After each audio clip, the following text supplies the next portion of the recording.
ಎಲ್ಲರೂ ಹೀರೋಗಳೇ, ಎಲ್ಲ ಒಂದೊಂದು ಹೀರೋಗಳ ಗೆಟಪ್ ತೋರಿಸ್ತಾ ಇದ್ದಾರೆ ಡೈರೆಕ್ಟ್ರು.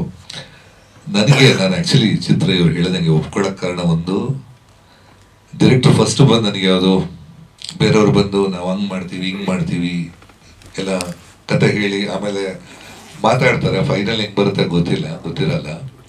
ಬಟ್ ಇವರು ಬರುವಾಗ ನನಗೆ ಒಂದು ಟೀಸರ್ ಥರ ಮಾಡಿ, ಟೀಸರ್ದು ಒಂದು ಪೋರ್ಷನ್ ಒಂದು 3 minutes ಕಟ್ ಕೊಟ್ಟರು ನನಗೆ.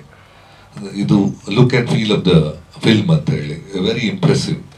ಯಾಕೆಂದರೆ ಕಾನ್ಫಿಡೆನ್ಸ್ ಇಲ್ದಿದ್ರೆ ಹಂಗೆ ಬಂದು ತೋರಿಸಲ್ಲ. ಅಂದರೆ ಮಚ್ ಬಿಫೋರ್ ಪಿಕ್ಚರ್ ಮಾಡೋ ಮೊದಲೇ ಒಂದು ಪ್ರಾಕ್ಟಿಕಲ್, ನನ್ನ ಲೆಕ್ಕದಲ್ಲಿ ಒಂದು ಮಾಕ್ ಶೂಟಿಂಗ್ ಥರ ಮಾಡಿದ್ದಾರೆ. ಆ್ಯಂಡ್ ಅದನ್ನು ಒಪ್ಕೊಳ್ಳೋಕ್ಕೆ ಪ್ರೊಡ್ಯೂಸರ್ಗೂ ನಂಬಬೇಕು. ಯಾಕಂದರೆ ಒಂದು ಸಣ್ಣ ಪಿಕ್ಚರ್, ಅದರಲ್ಲಿ ಫೈಟ್ ಇದೆ, ಫೀಲಿಂಗ್ ಇದೆ. ಒಂದು ಸಣ್ಣ ಪಿಕ್ಚರ್ ತಗೊಂಡಂಗೆ ಖರ್ಚಿದೆ. ಏನು ಸ್ಟಾರ್ಟಿಂಗ್ ಹಿಂಗೆ ಮಾಡಿಸ್ತಾರೆ ಅಂತ ಬೇಸಿಕಲಿ ಪ್ರೊಡ್ಯೂಸರ್ಗೆ ಇರುತ್ತೆ. ಇನ್ನೊಂದು ನಾನು ಹೇಳಿದೆ, ಇಲ್ಲಿ ಈ ಚಿತ್ರದಲ್ಲಿ ಸ್ಟ್ರಾಂಗ್ ಪಾಯಿಂಟ್ ನನ್ನ ಪ್ರೊಡ್ಯೂಸರ್, ಕಾಂಪ್ರಮೈಸ್ ಇಲ್ಲ, ಎಲ್ಲ ಒಂದು ಲೆವೆಲಾಗಿ ಮಾಡೋಣ, ಯಾವ ಭಾಷೆಗಿಂತ ಕಮ್ಮಿ ಇಲ್ಲ ಅಂತ ಹೊರಟಿದ್ದಾರೆ. ಅದಕ್ಕೆ ಅಫ್ಕೋರ್ಸ್ ಪ್ರೊಡ್ಯೂಸರ್ ಖರ್ಚು ಮಾಡ್ಸೋಕ್ಕೆ ಒಬ್ಬ ತಾಕತ್ತಿನ ಹೋಗ್ಬೇಕು, ಅದು ವರ್ತ್ ಇರಬೇಕು ಎವ್ರಿ ಪೆನ್ನಿ ಅಂತ. Director is doing a wonderful job. ನಾನು ಹೇಳ್ಬೇಕಂದ್ರೆ ಪ್ಯಾಷನ್ ಇದೆ. ಅಂದರೆ ಈ ಪಿಕ್ಚರ್ ಆದಮೇಲೆ ನೆಕ್ಸ್ಟ್ ಒಂದು ಇನ್ನೊಂದು ತಗೋಬೇಕು, ಅಥವಾ ಇನ್ನೊಂದು ಪ್ರೊಡಕ್ಷನ್ ಜೊತೆ ಮಾತಾಡೋದು. ಒಂದು ಪಿಕ್ಚರ್ ಅಂದರೆ ಒಂದು ಪಿಕ್ಚರಲ್ಲಿ ಕಾನ್ಸಂಟ್ರೇಟ್ ಮಾಡ್ತಾರೆ. ಅದು actually it's A very good quality. ನಾನು ಹೇಳೋದು, ಇತ್ತೀಚೆಗೆ ಹೊಸ ನಿರ್ದೇಶಕರಲ್ಲಿ ಅದು ತುಂಬ ಕಮ್ಮಿ ಅಂತ ಅನಿಸ್ತಾ ಇದೆ. ಯಾಕೆಂದರೆ ಬೆಳವಣಿಗೆ ಹಂಗರ್ ಜಾಸ್ತಿ ಇರೋದ್ರಿಂದ ಕಾನ್ಸಂಟ್ರೇಷನ್ ಕಮ್ಮಿ ಆಗುತ್ತೆ. ಸೊ ಅದರಲ್ಲಿ ಕ್ಯಾರಿಯರ್ ಸ್ವಲ್ಪ ಏಟು ಬೀಳುತ್ತೆ. ಬಟ್ ಅವರು ಒಂದು picture which is a success ಇದು ಕೊಟ್ಟು, ಇನ್ನು ಈಗ ಈ ಸ್ಟಿಲ್ ವರ್ಕಿಂಗ್ ಆನ್ ಜಸ್ಟ್ ಒಂದು ಪ್ರಾಜೆಕ್ಟ್ ಅಂದರೆ ಅವ್ರ ಡೆಡಿಕೇಶನ್ ತೋರಿಸ್ತಾ ಇದೆ. ಆ್ಯಂಡ್ ಇನ್ನೊಂದು ಖುಷಿ ಅಂದರೆ ನನ್ನ ಸ್ನೇಹಿತ Prashanth after very long time, ಮತ್ತು ನನಗೆ ಸಿಕ್ಕೂ ಇಲ್ಲ, ಒಂದು 10 ವರ್ಷ ಮುಂಚೆ ನನಗೆ ಸಿಕ್ಕಿದ್ದ ಶ್ರೀಮ, ಆಮೇಲೆ ಫೋನಲ್ಲೇ ಮಾತಾಡಿದ್ದು ಅವ್ರದ್ದು ಮತ್ತೆ ಕಮ್ ಬ್ಯಾಕ್ ಅಂತ ಹೇಳ್ತೀನಿ. That's and this a very nice project. ಎಲ್ಲದಕ್ಕೂ ಯಾವತ್ತು ಒಬ್ಬ ನಿರ್ದೇಶಕ ಹೋಗುವಾಗ ನಾನು ಇಲ್ಲ ಮಾರ್ಕೆಟಿನ ದೊಡ್ಡ ಹೀರೋ ಅಂತ ಬೇಕು ಅಂತ ಹೋಗೋದು ಬಿಟ್ಟು, ಇದರಲ್ಲಿ ಈ ಚಿತ್ರದಲ್ಲಿ ಎಲ್ಲ ಪಾಪ್ಯುಲರ್ ಫೇಸಸ್ಸು, ಬಟ್ ಏನು ಟ್ರೆಂಡ್ ಮಾರ್ಕೆಟ್ ಅಂತ ಇರೋಣ ಅಂತ ಹಾಕಿಲ್ಲ, ಮಾಡಿಸ್ತೀನಿ ಅನ್ನೋ ಕಾನ್ಫಿಡೆನ್ಸ್ ಇದೆ. ಸೊ ಆ ಕಾನ್ಫಿಡೆನ್ಸ್ಗೆ ನಾನು ಜೊತೆ ಇರ್ತೀನಿ. I am just trying my best. ಯಾಕಂದರೆ ಸಿಚುವೇಶನ್ ಚೆನ್ನಾಗಿ ಬಂದಿದೆ, ಸಾಂಗ್ ಸಿಚುವೇಶನ್ ಚೆನ್ನಾಗಿ ಬಂದಿದೆ. ಆ್ಯಂಡ್ ಅಫ್ಕೋರ್ಸ್ ಇದರಲ್ಲಿ ಹೊಡಿಬೋದು ಅನ್ಸುತ್ತೆ. Thank you. ಇನ್ನು ಬೇರೆ ಲೆವೆಲಲ್ಲಿ ಹೋಗ್ತಾ ಇದೆ ಈ ಕರಿಮಣಿ ಸಾಂಗ್ ಅಂತ. ಚೆನ್ನಾಗಿದೆ ಆ್ಯಕ್ಚುಲಿ. ಅದು ಏನೋ ನನಗೂ ಅರ್ಥ ಆಗ್ತಾ ಇಲ್ಲ. ಯಾಕಂದರೆ ಉಪೇಂದ್ರ ಸಿಟ್ಟಾದಾಗ ಫಸ್ಟ್ ರಿಲೀಸ್ ಆದ ತಕ್ಷಣ ಫಸ್ಟ್ ಒಂದು ಪೇಪರಲ್ಲಿ ಬಂದಿತ್ತು ತೋಪೆದ್ದ ಉಪೇಂದ್ರ ಹಾಡುಗಳು ಅಂತ. ವಾಸು ಅವ್ರಿಗೆ ಕರೆಕ್ಟಾಗಿ ಗೊತ್ತಿದೆ ಯಾರು ಬರೆದಿದ್ದು ಅಂತ ಗೊತ್ತಿದೆ. ಫಸ್ಟ್ ಡೇ ಫಸ್ಟ್ ಈವ್ನಿಂಗ್ ಆಗಿದ ತಕ್ಷಣ ಫಸ್ಟ್ ಬಂದಿದ್ದದೆ. ಇದಾದಮೇಲೆ ಇದರಲ್ಲಿ ಹಿಟ್ ಅಂದರೆ ನಿಮಗೆ ಉಪ್ಪಿಗಿಂತ ರುಚಿ ಇಲ್ಲ ಒಂದು ಬೇರೆ ಥರ ಹೋಗಿತ್ತು. ಈ ಕಡೆಯಿಂದ ನಂದು ಫಸ್ಟ್ ಸಾಂಗ್ 2000 ಸೊ ಅದು ಒಂಥರ it was a massive hit. ಇಲ್ಲಿ ತೆಲುಗು ಎಲ್ಲ ಹಿಟ್ಟು. ಈ ಕಡೆಯಿಂದ ಬರಿವೋಳುನೂ ಸೂಪರ್ ಹಿಟ್ ಆಗಿತ್ತು. ಮಸ್ತ್ ಹುಡುಗಿ ಬಂದು. ಸೊ ಎಲ್ಲ ಹಿಟ್ ಜೊತೆ ಇದು ಎಲ್ಲ ನನ್ನ ಮಧ್ಯದಲ್ಲಿ ಅಲ್ಲಿಗಿತ್ತು. ಆ್ಯಕ್ಚುಲಿ ಆ ಉಳಿದ ಸಾಂಗ್ಸ್ ಲೆವೆಲ್ಗೆ ಹೋಗಿಲ್ಲ ಕಾಣುತ್ತೆ. And every dog has its day ಅಂತ ಹೇಳಿದ ತಕ್ಷಣ ಸಡನ್ ಅದೇನೋ ಈಗ ಟ್ರೆಂಡ್ ಆಗ್ತಾ ಇದೆ. ಒಂದು ಖುಷಿ ಅದು ಏನಂತ ಗೊತ್ತಿಲ್ಲ. ಆಮೇಲೆ ಮುಂಚೆ ಇದೇ ಥರ ಅಂದರೆ ನಾವು ಹೋಗೋದಲ್ಲ ಒಂದು ಪಿಕ್ಚರ್ಸ್ ಒಂದು ಸಾಂಗ್ ಹಿಟ್ ಆಯಿತು ಅಂದ ಕೂಡಲೇ ನಮಗೆ ಗಣೇಶ ಫೆಸ್ಟಿವಲ್ ಅಥವಾ ಕನ್ನಡ ರಾಜ್ಯೋತ್ಸವ, ಅಲ್ಲಲ್ಲಿ ವೇದಿಕೆ, ಅಲ್ಲಲ್ಲಿ ಸಾಂಗು, ಆಮೇಲೆ ಯಾವುದೋ ಈ ಕಾರ್ ಫುಲ್ ಓಪನ್ ಮಾಡಿ ಫುಲ್ ಸೌಂಡ್ ಹಾಕಿದ್ರು ಅವರು ಆಟೋದಲ್ಲಿ. ಈಗ ನಾನು ಇತ್ತೀಚೆಗೆ ಆಟೋದಲ್ಲಿ ಸಿಕ್ಕಾಪಟ್ಟೆ ಸಾಂಗ್ ಕೇಳ್ತಾ ಇದೆ. ಇದು ಕೇಳಿ ತುಂಬ ಟೈಮ್ ಆಯಿತು. ಸೊ ಅದೊಂದು ಆಮೇಲೆ ಅದು ಅಷ್ಟು ಕ್ರೇಜ್ ಬರೋ ಕಾರಣ ಅಂದರೆ ನನಗೆ ಗೊತ್ತಿಲ್ಲ. ಅದೇನೋ ನಾನು ಹೇಳಿದೆಲ್ಲ, ಅದು ಯಾವುದಕ್ಕೆ ಒಂದೊಂದು ಸಾಂಗಿಗೆ ಟೈಮ್ ಅಂತ ಅನ್ಸುತ್ತೆ, ಗೊತ್ತಿಲ್ಲ. ಯಾಕಂದ್ರೆ ನಮಗೆ ನಂಬಕ್ಕಾಗಲ್ಲ. ಹೌದಾ, ಯಾವತ್ತಾಗಿದ್ದ ಸಾಂಗು ಬೇರೆ ಎಲ್ಲ. ಇತ್ತೀಚೆಗೆ ಸಾಂಗ್ ಒಂದು ರಿಲೀಸ್ ಮಾಡಬೇಕಾದ್ರೆ ಇದಕ್ಕೆ ಖರ್ಚು ಎಷ್ಟು ಮಾಡ್ಬೇಕಂದ್ರೆ ಸಾಂಗಿಂತ ಜಾಸ್ತಿ ಪ್ರಮೋಷನ್ ಖರ್ಚು ಮಾಡ್ಬೇಕಾಗತ್ತೆ. ಇದು ಏನಿಲ್ಲದೆ ಓಡ್ತಾ ಇದೆ ಅಂದ್ರೆ ಓಕೆ, ಸಾಂಗಿನ ಸ್ಟ್ರೆಂತ್ ಆಗಿದೆ ಅಂತ ಅನ್ಸುತ್ತೆ. ಸಾಂಗ್ ಅಲ್ಲಿ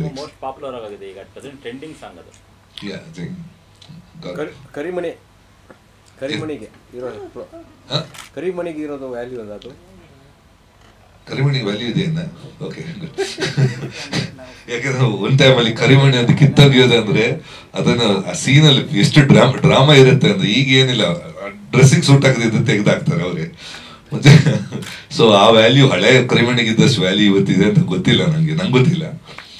ಯಾಕಂದ್ರೆ ಈಗೆಲ್ಲ ಒಂದು 3-4 ಕರಿಮಣಿ ಇರುತ್ತೆ ಕಾಂಬಿನೇಷನ್ ಒಂದೊಂದು ಡ್ರೆಸ್ಸಿಗೆ ಅಂತ ಇರುತ್ತೆ. So it's become a fashion ಬಿಟ್ಟು ಆ ಸೆಂಟಿಮೆಂಟ್. ಮುಂಚೆ ಎಲ್ಲ ಒಂದು ಕರಿಮಣಿ ಕಿತ್ತೋಗಿದಂದ್ರೆ ಅದು ಹೆವಿ ಡ್ರಾಮಾ ಇರುತ್ತೆ ಒಂದು ಪಿಕ್ಚರ್ ಅಲ್ಲಿ. ಸೊ ಹಂಗೆ ಅಂತ ಅದಕ್ಕೆ ಅಷ್ಟು ವ್ಯಾಲ್ಯೂ ಇತ್ತು. ಈಗ ಇದೆಯಾ ಗೊತ್ತಿಲ್ಲ ನನಗೆ, ಬಟ್ ಈಗ ಸಡನ್ ಕರಿಮಣಿಗೆ ವ್ಯಾಲ್ಯೂ ಬಂದಿದೆ. ರೀಲ್ಸ್ ಅಲ್ಲಿ ಕರಿಮಣಿ ಮಾಲೀಕರು ಯಾರೇ ಇದ್ರು ಸಹ ಒರಿಜಿನಲ್ ಮಾಲೀಕರು ನೀವೇ ಅಲ್ವಾ, ಎಷ್ಟು ಖುಷಿ ಸರ್. ನಾನು ಹೆಂಡ್ತಿದ್ದು ಒಂದೇ ಅಣ್ಣ.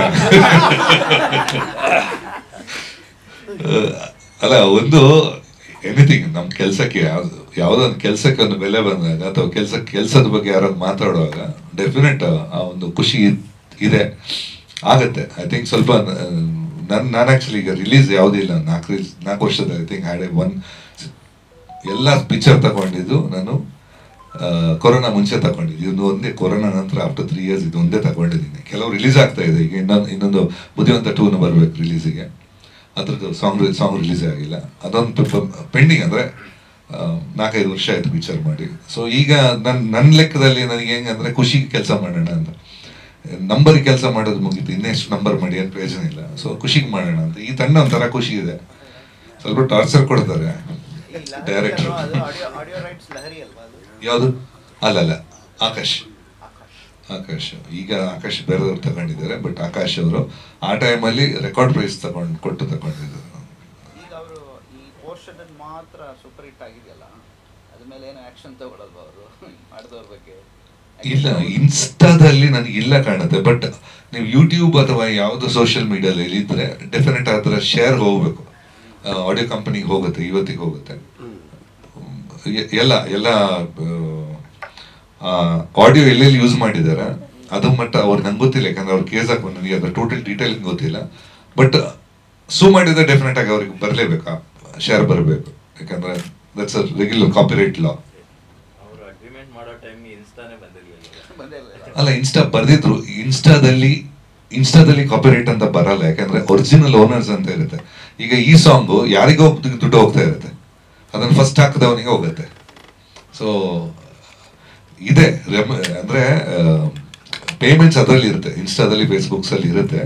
ಬಟ್ ಯಾರು ಒರಿಜಿನಲ್ ಓನರ್ ಅಂತ ಅದನ್ನ ಕ್ಲೇಮ್ ಮಾಡಿದ್ರೆ ಮಾತ್ರ ಹೋಗೋದು, ಇಲ್ಲ ಅವರಿಗೆ ಒರಿಜಿನಲ್ ಓನರ್ ಸಿಗಲ್ಲ. ಇದರಲ್ಲಿ I think junker is taking care of it ಕಾಣುತ್ತೆ. So I think they know the law better. ಜಾಸ್ತಿ ಒಂದೇ ಹೀರೋ ಡೇಟ್ ಸಿಗ್ತಾ ಇಲ್ಲ, ಇದು ಒಂದೇ ಕಂಪ್ಲೇಂಟ್ ಬಿಟ್ರೆ ನಾವು ಒಳ್ಳೆ ಚಿತ್ರ ಮಾಡ್ತೀವನ್ನ ಛಲ ಕಮ್ಮಿ ಆಗಿದೆ. ನನಗೆ ಓನ್ಲಿ ಹೀರೋ ಡೇಟ್ ಸಿಗ್ತಾ ಇಲ್ಲ ಅಂತಾರೆ. ಆಮೇಲೆ ಸಿಕ್ಕಿದ ನಂತರ ಎಲ್ಲ ಅವನು ಹೇಳ್ದಂಗೆ ನಾವು ಕೇಳಬೇಕು ಅಂತಾರೆ. ಇದು ತುಂಬಾ ಕಾಂಪ್ಲೆಕ್ಸ್ ಸಿಚುವೇಶನ್. ಮುಂಚೆ ನಂಗೆ ಗೊತ್ತಿದ್ದಂಗೆ ಒಂದು ರಿಲೀಸ್ ಆದ ತಕ್ಷಣ ಸಾಂಗ್ ಇಟ್ಟಾದ್ರೆ ಜನ ಬರ್ತಾ ಇದ್ರು ಥಿಯೇಟರ್ಗೆ. ಬಟ್ ಆಕ್ಚುಲಿ ಸಾಂಗ್ ಅಥವಾ ಮ್ಯೂಸಿಕ್ ಕೊಡೋ ಈಗ ಬೆಲೆ I think is nothing. Music is just A filler. ಮುಂಚೆ ನಮಗೆಲ್ಲ ಖುಷಿಯಾಗಿರೋದು ಯಾವುದು, ಮ್ಯೂಸಿಕ್ ಮಾಡ್ತಾ ಇದ್ದೀನಿ ಅಂತ ಹೇಳಕ್ ಒಂಥರ ಹೆಮ್ಮೆ ಇರ್ತಿತ್ತು. ಈಗ ಮ್ಯೂಸಿಕ್ ಏನಂದ್ರೆ ಸ್ಟಾಕ್ ಮ್ಯೂಸಿಕ್ ಬೇಕಾದಷ್ಟು ಹಾಕ್ತಾರೆ. ಆಮೇಲೆ ಕಂಪೋಸರ್ಸು ಸ್ಟಾಕ್ ಮ್ಯೂಸಿಕ್ ತಂದು ಪೇಸ್ಟ್ ಮಾಡಿ ಕೊಡ್ತಾರೆ. ಈಗ ನಿಮಗೆ ಕಾಂಟ್ರಾಕ್ಟ್ ಸಿಗುತ್ತೆ. ಅಂದ್ರೆ ಈ ಯಾರ್ಯಾರ ಮಾಡಿಸಿದ ಮ್ಯೂಸಿಕ್ ಅಂಟಿಸಿ ಅದೊಂದು ಬಿಸ್ನೆಸ್ ಮಾಡ್ಕೊಂಡಿದ್ದಾರೆ. So most importance musical and ಫಿಲ್ಮಲ್ಲಿ ಮ್ಯೂಸಿಕ್ಗೆ ಒಂದು ಇಂಪಾರ್ಟೆನ್ಸ್ ಇದ್ದಿದ್ದು ಇತ್ತೀಚೆಗೆ ಕಮ್ಮಿ ಆಗಿದೆ.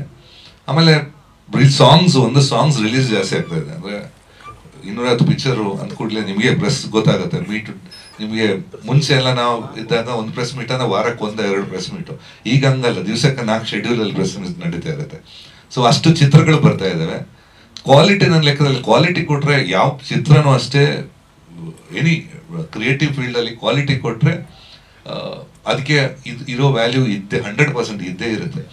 ಸೊ ಈಗ ಕೊಡೋ ವ್ಯಾಲ್ಯೂ ಕಮ್ಮಿ ಆಗ್ತಾ ಇದೆ ಅಂತ ನನ್ನ ಅನಿಸಿಕೆ. ರೀಸನ್ ಚಿತ್ರಗಳು ಚೆನ್ನಾಗಿ ಓಡ್ತಾ ಇಲ್ಲ. ಆಮೇಲೆ ನಾವೇ ಬೈಕೋತೀವಿ. ಬಟ್ ನಿಜ ಹೇಳ್ತೀನಿ, ಚಿತ್ರ ಚೆನ್ನಾಗಿದ್ರೆ ಡೆಫಿನೆಟ್ ಆಗಿ ಓಡುತ್ತೆ. ಎಲ್ಲರದ್ದು ಒಂದೇ ಇರುತ್ತೆ, ಇಲ್ಲ ರಿಪೋರ್ಟ್ ಚೆನ್ನಾಗಿದೆ ಕಲೆಕ್ಷನ್ ಇಲ್ಲ ಅಂತಾರೆ usual. Might be rare case, ಒಂದು 10% ಕೇಸಸ್ ಆಗುತ್ತೆ ಮಾರ್ಕೆಟಿಂಗ್ ಕಮ್ಮಿ ಇದ್ದಾಗ.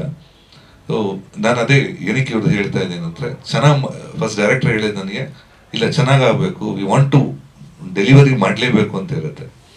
ಡೆಲಿವರಿ ಮಾಡೋದು ನಮ್ಮ ಕೈಲಿಲ್ಲ, ನಮ್ಮ ತೃಪ್ತಿ ಕೆಲಸ ಮಾಡೋದು ಅಷ್ಟು ನಮ್ಮಲ್ಲಿರುತ್ತೆ. ಸೊ ಐ ಥಿಂಕ್ ಸ್ವಲ್ಪ ಎಲ್ಲ ಡಿಪಾರ್ಟ್ಮೆಂಟಿಗೆ ರೆಸ್ಪೆಕ್ಟ್ ಕೊಟ್ಟರೆ ಚೆನ್ನಾಗಿತ್ತು ಕನ್ನಡ ಇಂಡಸ್ಟ್ರಿ, ಡೆಫಿನೆಟ್ ಆಗಿ ಮೇಲೆ ಬರುತ್ತೆ. ಕೆಲವು ಡಿಪಾರ್ಟ್ಮೆಂಟ್ ಮಾತ್ರ ಫೋಕಸ್ ಮಾಡ್ತಾರೆ ಇತ್ತೀಚೆಗೆ. ಸೊ ಅದೇ ಹೇಳ್ತಾ ಇದ್ದೆ, ಒಂದೊಂದು ಸಾಂಗ್ಗೆ ಜನನ ಎಳೆದು ತರ ಕೆಪಾಸಿಟಿ ಇತ್ತು. ಈ ಚಿತ್ರದ ನನ್ನ ಪೋಸ್ಟರ್ ಲಾಂಚ್ ಮಾಡ್ತಿದ್ದಾರೆ, ಬಹಳ ಖುಷಿ ಇದೆ. ಬಹಳ ವಿಭಿನ್ನವಾಗಿ ಮೂಡು ಬರ್ತಾ ಇರೋ ಒಂದು ಚಿತ್ರ. ಗುರು ಸರ್ ಆಲ್ರೆಡಿ ಹೇಳ್ಬಿಟ್ಟಿದ್ದಾರೆ ತುಂಬ ಎಲ್ಲ. ಪ್ರೊಡ್ಯೂಸರು ಯಾವುದಕ್ಕೂ ಕಡಿಮೆ ಮಾಡದಿರ 1ಕ್ಕೆ 4 ಕೊಟ್ಟು ಸಿನಿಮಾನ ತುಂಬಾ ಚೆನ್ನಾಗಿ ಬರೋದಕ್ಕೆ ಏನೇನೆಲ್ಲ ಬೇಕೋ ಅದರದೆಲ್ಲ ಪ್ರಯತ್ನಗಳನ್ನ ಮತ್ತೆ ಅದ್ದೂರಿತನವಾಗಿ ಸಿನಿಮಾ ಮೂಡ್ ಬರ್ತಾ ಇದೆ. ಅದ್ರ ಜೊತೆಗೆ ನಿರ್ದೇಶಕರು ಹೆಸರಲ್ಲಿ ಮಾತ್ರ ಶೂನ್ಯ, ತಲೆ ತುಂಬಾ ಬರ್ತಿ ಇದೆ. ಬಹಳ ಏನೋ ಒಂದು ಒಳಗಡೆ ತುಡುತ್ತಾ ಇದೆ, ಬೇರೆ ಏನೋ ಮಾಡಬೇಕು ಅನ್ನೋ ಒಂದು ತುಡ್ತಾ ಇದೆಯಲ್ಲ. ಸೊ ಅದು ಖುಷಿ ಕೊಡುತ್ತೆ ನನಗೆ.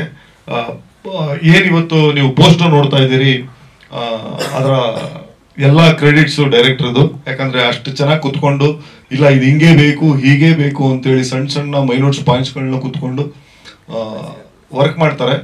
ಖುಷಿ ಆಗುತ್ತೆ. ಥ್ಯಾಂಕ್ ಯು ಡೈರೆಕ್ಟ್ರೆ. ಏನ್ ಮಾಡ್ತೀರಾ ಸ್ವಾಮಿ ನೀವು? ಅಣ್ಣ ನಾನೇನು ಮಾಡಲ್ಲ, ಡೈರೆಕ್ಟ್ ಎಲ್ಲ ಮಾಡಿಸ್ತಾ ಇದ್ದಾರೆ ಅಣ್ಣ. ಒಂದು ವಿಭಿನ್ನವಾದ ಒಂದು ಪಾತ್ರನ ಪ್ಲೇ ಮಾಡ್ತಾ ಇದ್ದೀನಿ ಅಣ್ಣ. ಯೋಗಿದು ಇದು 50ನೇ ಸಿನಿಮಾ. ಜೊತೆಗೆ ಶ್ರೀನಗರ ಕಿಟ್ಟಿ ಅವರು ಇದ್ದಾರೆ, ನಾನಿದ್ದೀನಿ, ಸ್ಯಾಂಡಿ ಮಾಸ್ಟರ್ ಇದ್ದಾರೆ. ಯೋಗಿ ನಾನು ಒಂದೇ ಏರಿಯಾದಲ್ಲಿ ಬೆಳೆದಂಥವ್ರು. ಇಬ್ರು ಒಟ್ಟಿಗೆ ಸಿನಿಮಾ ಮಾಡಬೇಕು ಅನ್ನೋ ಬಹಳ ದಿವಸ ಕನಸಿತ್ತು. ನಮ್ಮ ನಿರ್ಮಾಪಕರಿಂದ ಅದು ಈಡೇರಂಗಾಗಿದೆ ಅಣ್ಣ.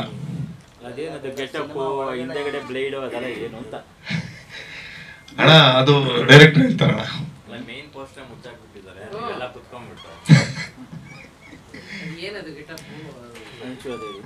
ಬ್ಲೇಡ್ ಪ್ರಶಾಂತ್ ಅಣ್ಣ ಸ್ವಾಮಿ ಅಣ್ಣ. ಬ್ಲೇಡ್ ಏನಕ್ಕಿಂದ ಬ್ಲೇಡ್ ಸ್ವಾಮಿ ಡೈರೆಕ್ಟರ್ ಹೇಳ್ತಾರಣ್ಣ. ನೀವು ಕೂಡ ಅದು ಸ್ವಾಮಿ ಹಾಕೊಂಡಿದ್ರಿ, ಸ್ವಾಮಿ ತರನೇ ಕನ್ಸಿದ್ರಿ ನಾವು ಹಿಂದೆ ಇದೆಲ್ಲ ಹಾಕೊಂಡು. ಅದು ನೋಡಿ ನಾ ಕ್ಯಾರೆಕ್ಟರ್ ಸಿಗ್ತಾ ಅಂತ. ಇಲ್ಲ ಅಣ್ಣ, ಅದು ಆಕ್ಚುಲಿ ಅಣ್ಣ ಅದು ಬೇರೆ ಯಾವುದೋ ಒಂದು ಇದಕ್ಕೆ ಅಂತೇಳಿ ಇದರಲ್ಲಿದ್ದೆ. ನೀವು ಲಾಸ್ಟ್ ಟೈಮ್ ನೋಡಿದಾಗ ಡೈರೆಕ್ಟರ್ ಇಲ್ಲ, ನಾನು ಇದನ್ನ ಬೇರೆ ಏನೋ ಮಾಡ್ತೀನಿ ಅಂತೇಳಿ ಏನೋ ಸ್ವಾಮಿ ಅಣ್ಣನ ರೆಡಿ ಮಾಡಿದ್ದಾರೆ. ಒಂದು ಕಮ್ ಬ್ಯಾಕ್ ಅಂತ ಏನಂತೀವಿ, ಒಂದು ಒಳ್ಳೆ ಕಂಟೆಂಟ್ ಜೊತೆಗೆ ಒಂದು ಒಳ್ಳೆ ಕಮ್ ಬ್ಯಾಕ್ ಆಗ್ಬೇಕು ಅನ್ನೋದು ಎಲ್ರಿಗೂ ಆಸೆ ಇರುತ್ತೆ. ಸೊ ಹಾಗೆ ನನಗೂ ಒಂದು ತುಡುತ್ತಾ ಇತ್ತು, ಒಂದು ಒಳ್ಳೆ ಕಂಟೆಂಟ್ ಸಿಗ್ಬೇಕು ಅಂತೇಳಿ. ಡೈರೆಕ್ಟರ್ ಅಷ್ಟೇ ಚೆನ್ನಾಗಿ ವರ್ಕ್ ಮಾಡಿಕೊಂಡು ಪ್ರತಿಯೊಂದು ಹಂತದಲ್ಲೂ ಕೂಡ, ಪ್ರೊಡ್ಯೂಸರು ಅಷ್ಟೇ ಅಣ್ಣ, ಅದ್ರ ಜೊತೆಗೆ ಅವರು ಅಷ್ಟು ಸಹಕಾರ ಕೊಟ್ಟು ತುಂಬಾ ಚೆನ್ನಾಗಿ ಮೂಡ್ ಬರ್ತಿದೆ, ತುಂಬಾ ಚೆನ್ನಾಗಿ ಆಗ್ತಿದೆ. ಎಸ್ಪೆಷಲಿ ಗುರು ಸರ್ ಜೊತೆಲಿ ಫಸ್ಟ್ ಟೈಮ್ ವರ್ಕ್ ಮಾಡ್ತಿದ್ದೀನಿ ನಾನು. ಅದನ್ನ ಇನ್ನೊಂದಷ್ಟು ಖುಷಿ ಜಾಸ್ತಿ ಮಾಡಿದೆ. ಸಿನಿಮಾದಲ್ಲಿ ಎಷ್ಟು ಹೊತ್ತಿರ್ತೀರಾ? ನಿಮ್ದು ಎಷ್ಟು ದಿವಸ ವರ್ಕ್ ಮಾಡಿದ್ದೀರಾ ಅಣ್ಣ? ಸಿನಿಮಾ ಸ್ಟಾರ್ಟಿಂಗ್ ಇಂದ ಎಂಡಿಂಗ್ ವರ್ಗೂ ಇರ್ತೀನಿ ಅಣ್ಣ. ಪಾಸಿಟಿವ್ ಕ್ಯಾರೆಕ್ಟರ್, ನೆಗೆಟಿವ್ ಯಾವ ತರ ಇರುತ್ತೆ, ಏನ್ ಮಾಡ್ತೀರಾ ಇದರಲ್ಲಿ?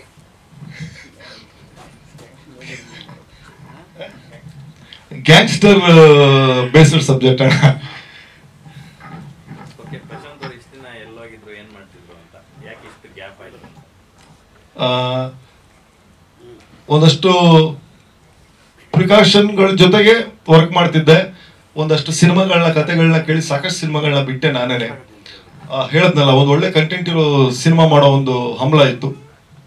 ಸೊ ಈ ವರ್ಷ ಬ್ಯಾಕ್ ಟು ಬ್ಯಾಕ್ ಸಿನಿಮಾ ಕೊಡ್ತೇನೆ. ಬ್ಯಾಕ್ ಟು ಬ್ಯಾಕ್ ಸಿನಿಮಾಗಳ ಕೆಲಸ ನಡೀತಾ ಇದೆ. ಈ ಸಿನಿಮಾ ಮೂಲಕ ಹಾಗೆ ಮತ್ತೆ ಕಮ್ ಬ್ಯಾಕ್ ಅಂತ ಹೇಳ್ಬೋದು. ಪೋಸ್ಟಲ್ಲಿ ತುಂಬಾ ನಗ್ನವಾಗಿರ್ತಕ್ಕಂಥ ಫೋಟೋಸ್ ಇದೆ. ಸೊ ಏನ್ ಪರ್ಟಿಕ್ಯುಲರ್ ಸೀನ್ ಡೈರೆಕ್ಟರ್ ಹೇಳ್ತಾರೆ. ಪ್ರಿಕಾಷನ್ ಅದರಲ್ಲಿ ಏನದು, ಏನ್ ಪ್ರಿಕಾಷನ್ ಆಕ್ಚುಲಿ? ಅಣ್ಣ ಒಂದಷ್ಟು ಸಬ್ಜೆಕ್ಟ್ಗಳನ್ನ ಆಯ್ಕೆ ಮಾಡ್ಕೊಳ್ಳೋಂಥದ್ರಲ್ಲಿ ಬಹಳ ಸಮಯ ತಗೊಂಡೆ. ನನಗೆ ನಾನು ಅನ್ಕೊಂತಿದ್ದೆ ಒಂದು ಒಳ್ಳೆ ಪಾತ್ರಗಳನ್ನ ಮಾಡಬೇಕು ಅಂತೇಳಿ. ಅಂತ ಪಾತ್ರಗಳು ಒಂದಷ್ಟು ಕತೆ ಕೇಳಿದಾಗ ನಂಗೆ ಅನ್ಸಿರ್ಲಿಲ್ಲ. ಬಟ್ ಶೂನ್ಯ ಬಂದು ಕತೆ ಹೇಳಿದಾಗ ಅದೇ ಗುರು ಸರ್ ಹೇಗೆ ಅವರು ಅವರು ಮೇಕಿಂಗ್ ಇಂದ ಹಿಡಿದು ಪ್ರತಿಯೊಂದನ್ನು ತಂದು ತೋರಿಸಿ, ನಾನು ಹೀಗೆ ಮಾಡ್ತೀನಿ, ನಾನು ಹೀಗೆ ಅನ್ಕೊಂಡಿದ್ದೀನಿ ಅನ್ನೋ ಒಂದು ಕಾನ್ಫಿಡೆನ್ಸ್ ಏನಿದೆಯಲ್ಲ ಅಣ್ಣ, ಅದು ಇವತ್ತು ಇಲ್ಲಿವರೆಗೂ ಕರ್ಕೊಂಡು ಕೂರಿಸಿದೆ ನನ್ನನ್ನ. ಎಲ್ಲ ಡೈರೆಕ್ಟರ್ ಹೇಳ್ತಾರೆ ಬಿಡಿ. ಥ್ಯಾಂಕ್ ಯು ಅಣ್ಣ. ಅದು ಹರೇನಗ್ನ ಡೈರೆಕ್ಟರ್ ತರ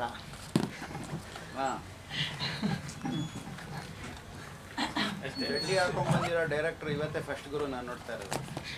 ಡಿಸೆನ್ಸಿ ಅಲ್ಲ, ಎಲ್ಲ ಪಂಚೆ ಹಿಡ್ಕೊಂಡ್ ಬಂದಿದ್ರು. ನಮ್ಮ ಕೆಲಸ ನಾವು ಕರೆಕ್ಟಾಗಿ ಮಾಡ್ಬೇಕು ಸರ್. ಡೈರೆಕ್ಟ್ರು ಡೈರೆಕ್ಷನ್ ಕರೆಕ್ಟಾಗಿ ಮಾಡಬೇಕು, ಅವ್ರವ್ರ ಕೆಲಸ. ಅದ್ರಲ್ಲಿ ಡಿಸೆನ್ಸಿ ಅಂದ್ರೂ ಬರೋದು ಸರಿನಾ? ಅಲ್ಲ, ಶಾರ್ಟ್ಸ್ ಅಲ್ಲಿ ಏನೂ ಇಲ್ಲ ಸರ್, ಮಿಸ್ಟೇಕ್ ಅಲ್ಲ. ಮನೆಯಲ್ಲಿ ಇರೋದಪ್ಪ. ಒಂದು ಡ್ರೆಸ್ ಕೋಡ್ ಅಂತ ಇರುತ್ತಲ್ವಾ, ಡ್ರೆಸ್ ಕೋಡ್ ಹೋದ್ಮೇಲೆ ಚಡ್ಡಿ ಹಾಕೊಂಡು ಬರೋದಕ್ಕೆ ಯಾರು ಅಲೋ ಮಾಡಲ್ಲ. ನಮ್ಮ ಮೀಡಿಯಾಗಳೊಂದು ಚಡ್ಡಿ ಹಾಕೊಂಡು ಅದಕ್ಕೆ ಕಾಲೇಜ್ ಕಂಡ್ರೆ ಯಾರಿಗೂ ಇಷ್ಟ ಇಲ್ಲ ಸರ್. ಇವಾಗ ಸರ್ ನೀವು ಶೂಟಿಂಗ್ ಅಲ್ಲಿ ಏನ್ ಬೇಕಾದ್ರೂ ಮಾಡಿ, ನೀವು ಬರೀ ಅಂಡರ್ವೇರ್ ಹಾಕೊಂಡಾದ್ರೂ ಸಿನಿಮಾ ಶೂಟಿಂಗ್ ಮಾಡಿ ನಮ್ಗೇನು ಅಭ್ಯಂತರ ಇಲ್ಲ. ಅಟ್ಲೀಸ್ಟ್ ಇಲ್ಲೊಂದು ಸ್ವಲ್ಪ ಡೀಸೆನ್ಸಿ ಮೇಂಟೈನ್ ಮಾಡಬೇಕು ಅನ್ನೋದು ನಮ್ಮ ಡೀಸೆನ್ಸಿನ ಸರ್. ನಾನೆಲ್ಲ ಪ್ರೆಸ್ ಮೀಟ್ಗೂ ಹಿಂಗೆ ಬರ್ತೀನಿ ಸರ್. ಇವತ್ತು ಹೇಳ್ತಾ ಇದ್ದೀನಿ, ಅಪ್ರೂಪಕ್ಕೆ ಒಂದ್ಸಲ ಬಂದಿದ್ದು, ಲೈಫ್ ಲಾಂಗ್ ನಮ್ಮ ವೃತ್ತಿ ಬದುಕಿನಲ್ಲಿ ಯಾರನ್ನು ಈ ತರ ಬಂದಿರ್ಲಿಲ್ಲಪ್ಪ, ಅದಕ್ಕೆ ಕೇಳ್ತಾ ಇದ್ದೀವಿ ಅಷ್ಟೇ, ಇನ್ನೇನು ನಾನು ಲೈಫ್ ಲಾಂಗ್ ಇರಲ್ಲ. ಮಾತಾಡಿ. ನೀವು ತುಂಬಾ ಹೇಳ್ತೀರಾ ಅಂತ ಅವ್ರು ಹೇಳಿದ್ರು. ಹೇಳಿ, ಸಿನಿಮಾ ಬಗ್ಗೆ ಹೇಳಿ. ಸಿನಿಮಾ ಬಗ್ಗೆ ಹೇಳಿ, ಅವ್ರ ಪಾತ್ರ ಬಗ್ಗೆ ಹೇಳಿ.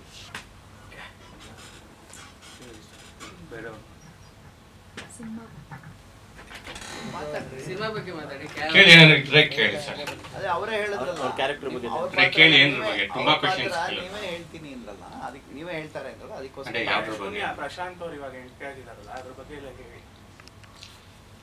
ನಾವೆಲ್ಲ ಅವಾಗ ಒಂದು ಟೈಮಲ್ಲಿ ಫಿಲಮ್ಗೆ, ಸಾಂಗ್ಸ್ಗೆ ಫ್ಯಾನ್ಸ್ ಥರ ಆಗಿದ್ವಿ ಸರ್. ಆ ಕಂಬ್ಯಾಕ್ ಮಾಡಿಸ್ಬೇಕು. ಕೆಪಾಸಿಟಿ ಇರೋ ಆ್ಯಕ್ಟ್ರು ಯಾರೇನು ಹೆಂಗೆ ಯೂಸ್ ಮಾಡ್ಕೋಬೇಕು, ಯೂಸ್ ಮಾಡ್ಕೊಂಡಿಲ್ಲ ಅಂದರೆ ವೇಸ್ಟು. ಸೊ ಅದನ್ನು ಯೂಸ್ ಮಾಡ್ಕೊಳೋ ಥರ ಫಿಲಮು, ಕ್ಯಾರೆಕ್ಟ್ರು ಇದ್ದಿದ್ದರಿಂದ ವಿ ಅಪ್ರೋಚ್ ಡಿಮ್, ಒಪ್ಕೊಂಡ್ರು. ಫೈನಲಿ ಲಾಸ್ಟ್ ಶೆಡ್ಯೂಲಲ್ಲೂ ಚೆನ್ನಾಗಿ ಬಂದಿದೆ ಸರ್ ಅವ್ರ ಪೋರ್ಷನ್ಸ್. ಖುಷಿ ಇದೆ ಕಂಬ್ಯಾಕ್ಗೆ. ಈಗ ಥ್ರೂ ಔಟ್ ಇರುತ್ತೆ ಹಾಂ, ಟ್ರೋಟ್ ಸೇಮ್ ಸ್ವಾಮಿ ಅಣ್ಣ ಅಂದರೆ ಇದೆ ಗ್ಯಾಂಗ್ಸ್ಟರ್ ಲಾರ್ಡ್. ಗ್ಯಾಂಗ್ಸ್ಟರ್. ಅವ್ರ ಶೂಟಿಂಗ್ ಮುಗಿದಿದೆಯಾ? ಒಂದು ಶೆಡ್ಯೂಲ್ ಆಯ್ತು ಸರ್. ಜನವರಿ ಎಷ್ಟು ಪರ್ಸೆಂಟ್ ಆಗಿದೆ ಇದು? 150-55%. ಬೇರೆ ಈ ಥರ ಬೆಂಗಳೂರು ಎಷ್ಟು ಕ್ಯಾರೆಕ್ಟರ್ಗಳು ರಿವೀಲ್ ಮಾಡ್ತೀರಾ? ಇನ್ನೊಂದು 2 ಇದೆ ಸರ್. ತೆಲುಗಿಂದ ಇಲ್ಲಿ ಲಾಸ್ಟ್ ಟೈಮಲ್ಲಿ ಒಬ್ರು ರಿವೀಲ್ ಮಾಡಿದ್ರಿ, ಕಿಟಿ ಸ್ಯಾಂಡಿ ಏನಾದ್ರು ಸ್ಯಾಂಡಿ. ಎಲ್ಲರೂ ಲೀಡ್ ಕ್ಯಾರೆಕ್ಟರ್ಸ್ ಇರ್ತಾರೆ. ಯೋಗಿನೇ lead character. Yogi sir lead, ಜೊತೆಗೆ ಇವರೆಲ್ಲನೂ ಟ್ರೋಟ್ ಆಗಿರತ್ತೆ ಸರ್ ಪೊಸಿಷನ್ಸ್. ಹೀರೋಯಿನ್ ಇನ್ನೂ ಪರಿಚಯ ಮಾಡಿಲ್ಲ ಅಲ್ಲ? ಇದರ ಹೀರೋಯಿನ್. ಟೋಟಲ್ ಎಷ್ಟು ದಿನ ಶೂಟಿಂಗ್ ಶೆಡ್ಯೂಲ್? ಇದು ಶೆಡ್ಯೂಲ್ ನನಗೆ ರಿವೀಲ್ ಮಾಡೋದು ಇವಾಗ ಸರಿ ಹೋಗಲ್ಲ ಸರ್. ಯಾಕಂದರೆ ಒಂದಿನನೇ 4 ಶೆಡ್ಯೂಲ್ಸ್ ಮಾಡ್ತೀವಿ ಒಂದೊಂದು ಸಲ. ಆಮೇಲೆ ಶೆಡ್ಯೂಲ್ ರಿಲೇಟೆಡ್ ಬಡ್ಜೆಟ್ ಕ್ಯಾಲ್ಕುಲೇಷನ್ಸ್ ಇರುತ್ತವೆ, ಬಿಸ್ನೆಸ್ ರಿಲೇಟೆಡ್ ಇರ್ತವೆ. ಯೂಶಲಿ ನಂಬರ್ ಆಫ್ ಡೇಸ್ ಯಾರು ರಿವೀಲ್ ಮಾಡಲ್ಲ. ಥ್ಯಾಂಕ್ಸ್. ಆ್ಯಕ್ಟರ್ನ ಹುಡುಕಾಡ್ತಾ ಇದ್ರಿ, ಬೇರೆ ಭಾಷೆಯಲ್ಲೇ ಹುಡುಕಾಡ್ತಾ ಇದ್ರಿ. ಬಟ್ ಶೂನ್ಯ ಸರ್ ಹೇಳಿದ್ರು, ಸರ್ ನಮ್ಮಲ್ಲೇ ಇದೆ ಸರ್, ನಾವು ಆಚೆ ಕಡೆ ಹೋಗಿ ಹುಡುಕಾಡ್ತಾ ಇದ್ದೀರಿ ಅಂತ ಹೇಳಿದ್ರು. ಆ ಟೈಮಲ್ಲಿ ಬಂದು ಪ್ರಶಾಂತ್ ನಾವು ಮೀಟ್ ಮಾಡಿದ್ರಿ. ಒಂದು ಸ್ಕ್ರೀನ್ ಟೆಸ್ಟ್ ಮಾಡಿದ್ರು ಅನಿಸುತ್ತೆ. ಪರ್ಫೆಕ್ಟ್ ಆಗಿದ್ರು ಸರ್, ನಮ್ಗೆ ಏನು ಬೇಕಾಗಿತ್ತು ಹಂಗೆ ಇತ್ತು. ಮತ್ತು ಫಸ್ಟ್ ಡೇ ನಾವು ಶೂಟ್ಗೆ ಹೋಗಿದ್ದೆ. ಸೊ ಲವ್ ಯು ಸರ್, ತುಂಬ ತುಂಬ ಚೆನ್ನಾಗಿ ಬಂದಿದೆ. ಗುರು ಸರ್ ಸಾಂಗ್ ಕೇಳಿದೆ sir, thank you so much sir, super. ಮತ್ತೇನಾದರೂ ಕ್ವಶನ್ ಇದ್ರೆ ಕೇಳ್ಬೋದು.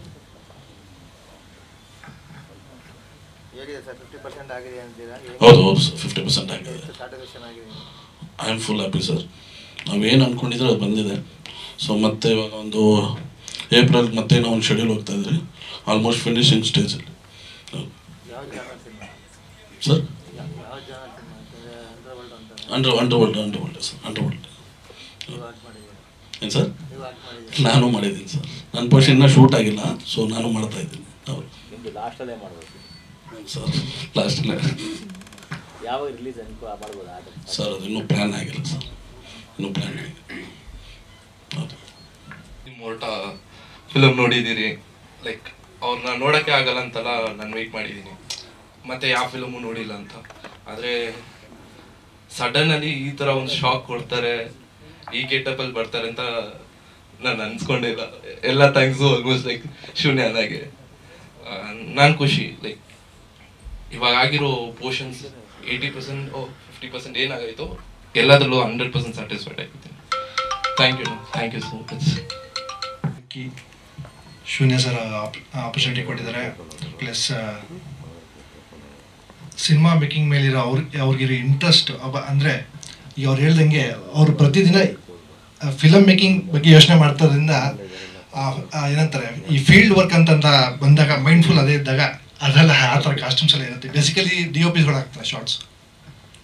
ಸೊ ಫಿಲಮ್ ಮೇಕಿಂಗಲ್ಲಿ ಈಗ ಇದೇ ಜಾಗದಲ್ಲಿ ಒಬ್ಬ ಅಬ್ರಾಡ್ DOP ಅಥವಾ ಡೈರೆಕ್ಟರ್ ಬಂದಾಗ ಅವ್ರು ಶಾರ್ಟ್ಸ್ಗಳು ಹಾಕೊಂಡ್ಬಂದಿರ್ತಾರೆ. ಬಾಲಿವುಡಲ್ಲಾಗಲಿ ಇನ್ನೊಂದಾಗಲಿ ನೋಡಿರ್ತೀವಿ. So costume it doesn't matter for the film making. At that same time ನೀವು ಹೇಳ್ತಿದ್ದು ಓಕೆ ರೆಸ್ಪೆಕ್ಟ್ ಇರಬೇಕು ಒಂದು ಪ್ರೆಸ್ ಮೀಟ್ಗೆ ಅಂತೇಳಿ ಒಪ್ಕೋತೀವಿ. ಬಟ್ ಅವ್ರು ಯಾವಲ್ಲೂ ಫಿಲಮ್ ಮೇಕಿಂಗ್ ಬಗ್ಗೆ ಇಲ್ಲ ಸರ್, ನಾನು ಅದ್ರ ಬಗ್ಗೆ ಹೇಳ್ತಾ ಇಲ್ಲ. But is always thinking about the film making. So may be ಅವ್ರ ಮೈಂಡ್ಫುಲ್ ಇಲ್ಲ. ಹಂಗಾಗಿ ನನಗೂ ಒಂದು ಆಪರ್ಚುನಿಟಿ, ಖುಷಿ ಇದೆ ಅವ್ರ ಜೊತೆ ವರ್ಕ್ ಮಾಡ್ತಾ ಇದ್ದಕ್ಕೆ ಆ್ಯಸ್ ಎ DOP ಆಗಿ. ಆಮೇಲೆ ದೊಡ್ಡ ಆ್ಯಕ್ಟ್ರ್ ಇದ್ದಾರೆ. ನಾನು ಆ್ಯಕ್ಚುಲಿ ತುಂಬ ಜೂನಿಯರ್ ಆ್ಯಕ್ಚುಲಿ ಫಿಲಮ್ ಇದರಲ್ಲಿ ಕನ್ನಡ ಇಂಡಸ್ಟ್ರಿಯಲ್ಲಿ. ಸೊ ಪ್ಯಾಷನೇಟ್ ಪ್ರೊಡ್ಯೂಸರ್ ಇದ್ದಾರೆ. ಟೆಕ್ನಿಕಲಿ ಎಲ್ಲೂ ಕಾಂಪ್ರಮೈಸ್ ಇಲ್ಲ. ಆಲ್ರೆಡಿ 50% ಶೂಟ್ ಆಗಿದೆ.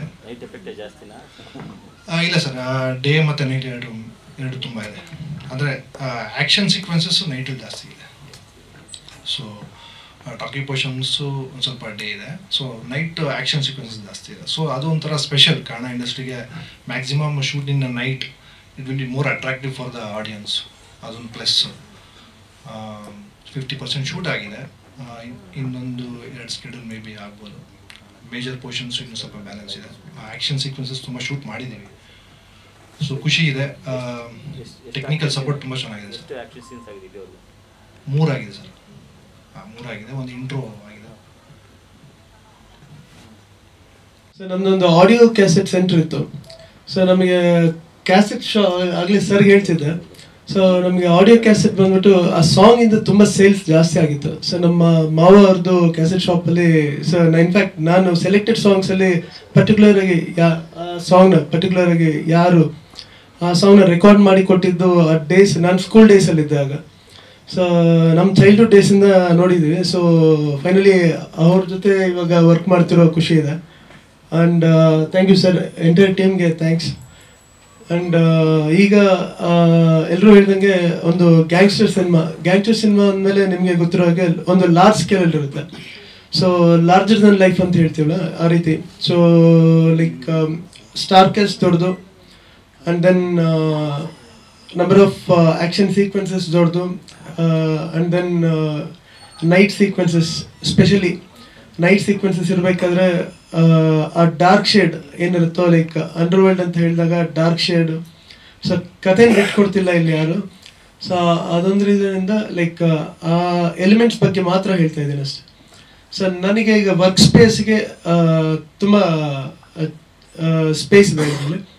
ಆ್ಯಂಡ್ ಬ್ಯಾಕ್ಗ್ರೌಂಡ್ ಸ್ಕೋರ್ಗೆ ಸರ್ ಜೊತೆ ಗುರುಕಿರಣ್ ಸರ್ ಜೊತೆ ಫಸ್ಟ್ ಮೂವಿ. ಸೊ ಆ ಕೊಲಾಬ್ರೇಷನಲ್ಲಿ ವರ್ಕ್ ಮಾಡೋದಕ್ಕೆ ತುಂಬ ಖುಷಿ ಇದೆ. ಸೊ ಈಗ ನೆಕ್ಸ್ಟ್ ಸ್ಕೆಡ್ಯೂಲ್ಗೆ ಹೋಗೋಕೆ ಮುಂಚೆ like we are going to come with teaser. So ಅದ್ರ ಬಗ್ಗೆ ಅಪ್ಡೇಟ್ಸ್ ನಿಮಗೆ ಆದಷ್ಟು ಬೇಗ ಟೀಮಿಂದ ಬರುತ್ತೆ. ಸೊ ಟೀಸರ್ ಬಂದಮೇಲೆ ನಿಮಗೆ ಒಂದು ಆ ಫ್ಲೇವರ್ ಏನು ಅನ್ನೋದು ಒಂದು ಗೊತ್ತಾಗುತ್ತೆ ಸರ್. ಬಂದಂತಹ ಎಲ್ಲ ಮಾಧ್ಯಮ ಮಿತ್ರರಿಗೆ ಪೂರ್ವಕ ಧನ್ಯವಾದಗಳು, ನಮಸ್ಕಾರ.